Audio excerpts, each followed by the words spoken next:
આ જ્યોતિ madam beauty parlour જે ચલાવે છે એની આ ટીમ છે અને આ ટીમ આજે એક બહુ મોટા પ્રોગ્રામના સેલિબ્રેશનમાં મોરબી ખાતે પહોંચી ગઈ છે.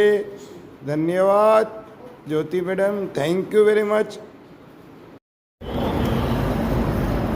બ્યુટી પાર્લરનો એક બહુ જ અગત્યનો રોલ છે કે જ્યારે આવા કાર્યક્રમો થતા હોય ત્યારે જ્યોતિ મેડમ અને એની ટીમ પહોંચી જાય છે. જ્યોતિ મેડમના મોબાઈલ નંબર છે 7600335289. તો આ જ્યોતિ મેડમની ટીમ છે એ તમે જોઈ રહ્યા છો. એની બ્યુટી પાર્લરનો શણગાર છે એ તમે જોઈ રહ્યા છો. આગામી વિડીયોની અંદર હવે તમે નિહાળશો કેટલી જિજ્ઞેશ સર અને બધા મહેનત કરે છે. ઘડીક આડો વિડીયો આવે છે ને મોદી ટીવીના માધ્યમથી Tandav Nartan institute of classical dance એ આપણે જોઈ રહ્યા છીએ. આ બધી દીકરીઓ જે છે એ સુસજ્જ થયેલી છે. ભગવાન નટરાજ એના ઈષ્ટદેવ ગણાય છે. તો આપણે ભગવાન નટરાજનું સ્મરણ કરી અને આપણે ફરીથી આ એક હોલ છે સંસ્કારધામ હોલ, અને મોરબીની અંદર આ એક ઉત્તમ કાર્યક્રમ છે. તમે જોઈ રહ્યા છો તાંડવ નર્તન. તો આપણે એક કાર્યક્રમ જોઈ રહ્યા છીએ. અત્યારે મારી સાથે જિજ્ઞેશભાઈ સુરાણી જોડાયેલા છે અને એમની આખી ટીમ દીપિકાબેન અને કૃષ્ણા મેડમ, તો આ બધા જોડાયેલા છે. તો આપણે એમને પૂછીએ કે આજના કાર્યક્રમનો એજન્ડા શું છે અને ખરેખર સંસ્કાર નગરી મોરબી એની અંદર તમે નવા સંસ્કારનું સર્જન કરવા આવ્યા. કારણ કે હમણાં કડવા પાટીદાર સમાજમાં એક એવો નિર્ણય મોરબી ખાતે લેવામાં આવ્યો. રાજકીય રીતે મારી પાસે, અમારી ચેનલ પાસે બધી માહિતી હોય છે કે અહીંયા જે ગરબા જે છે એ અત્યારે પિક્ચરના કલ્ચર પ્રમાણે નહીં, પણ ગરબા કે નૃત્ય એ સંસ્કાર નગરી પ્રમાણે પટેલોએ પણ કરવા જોઈએ એવો હમણાં મારી પાસે મેસેજ આવ્યો થોડી વાર પહેલાં જ.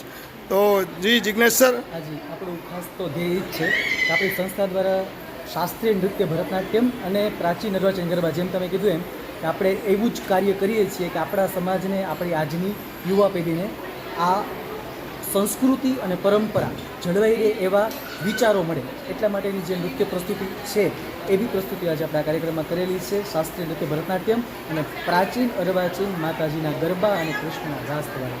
જી ધન્યવાદ જિજ્ઞેશભાઈ. દીપિકાબેન, તમે આ બાબતે ખાસ કરીને દીકરીઓને તૈયાર કરવાની હોય અને ખાસ કરીને એ દીકરીઓ માતાજીનું સ્વરૂપ દેખાય એવું જ્યારે નિર્માણ કરવાનું હોય ને ત્યારે દીપિકાબેન ને કૃષ્ણા મેડમ આગળ હોય છે. તો દીપિકાબેન, તમે શું કહેશો એના માટે?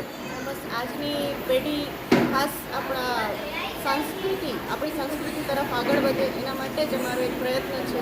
બસ અત્યારના જે જનરેશન છે ખાસ આપણી ભારતીય સંસ્કૃતિને સમજે, એ શીખે અને એ પણ આગળ લઈ જાય અમારી જેમ, એવો અમારો એક મેસેજ છે. જી ધન્યવાદ દીપિકાબેન. કૃષ્ણા મેડમ, તમે આ દીકરીઓને ખૂબ લાડ લડાવો છો એ મને ખબર છે.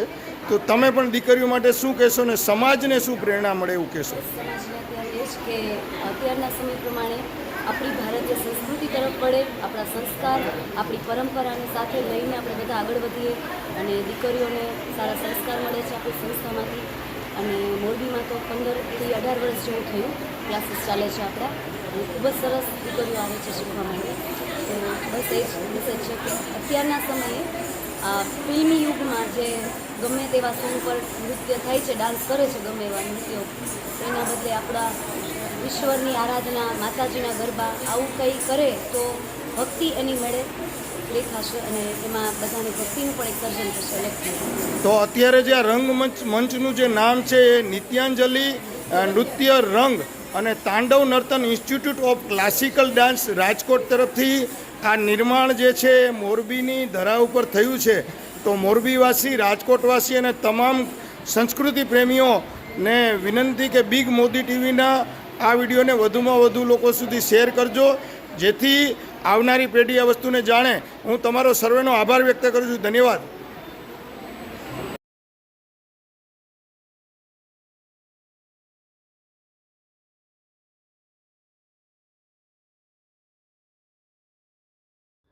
આપે નિહાળ્યું છે બિગ મોદી ટીવી, અતુલ અઢિયા.